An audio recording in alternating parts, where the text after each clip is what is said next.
اعوذ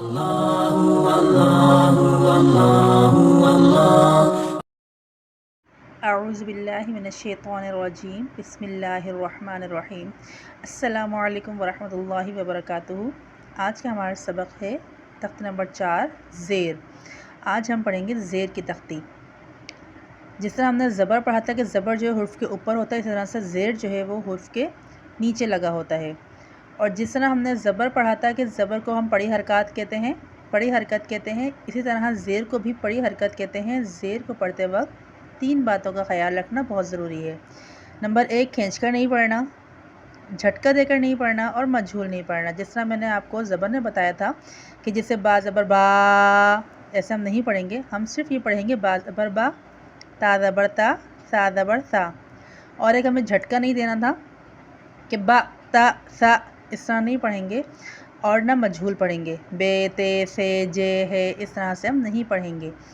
ہمیں کس طرح پڑھنا ہے، آئیے ہم شروع کرتے ہیں۔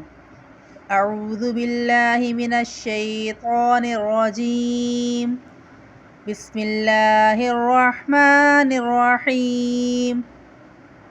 با، با زیر بی، تا، تا زیر تی، سا زیر سی، جیم زیر جی، حا زیر حی، خا زیر خی، دال زیر دی، زال زیر زی، را زیر ری، زا زیر زی، سین زیر سی، شین زیر شی، صاد زیر صی، ضاد زیر ضی، طا زیر طی، ظا زیر ظی، عین زیر عی، غین زیر غی، فا زیر فی،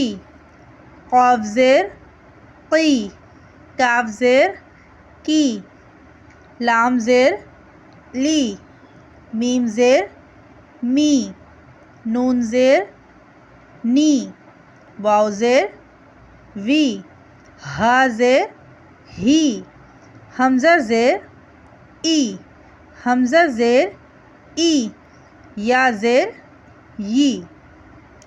جس طرح ہم نے پڑھا تھا پہلے کہ زبر کی تختی میں ہم نے پڑھا تھا کہ را کے اوپر زبر ہوگا تو اسے ہم موٹا پڑھیں گے، لیکن یہاں زیر کی تختی میں اگر را کے نیچے زیر ہوگا تو اس کو ہم باریک پڑھیں گے۔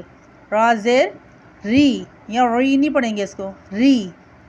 اور جس طرح ہم نے پڑھا تھا کہ الف کے نیچے زبر ہو، زیر ہو یا پیش ہو تو وہ الف حمزہ بن جاتا ہے۔ الف پہ کوئی بھی حرکت جب لگ جاتی ہے، اگر الف خالی ہے تو اس کو ہم الف پڑھتے ہیں، لیکن جب اس پہ کوئی بھی حرکت لگ جاتی ہے، زبر، زیر، پیش، جزم کچھ بھی لگ جاتا ہے تو اس کے بعد وہ الف جو ہے وہ حمزہ بن جاتا ہے۔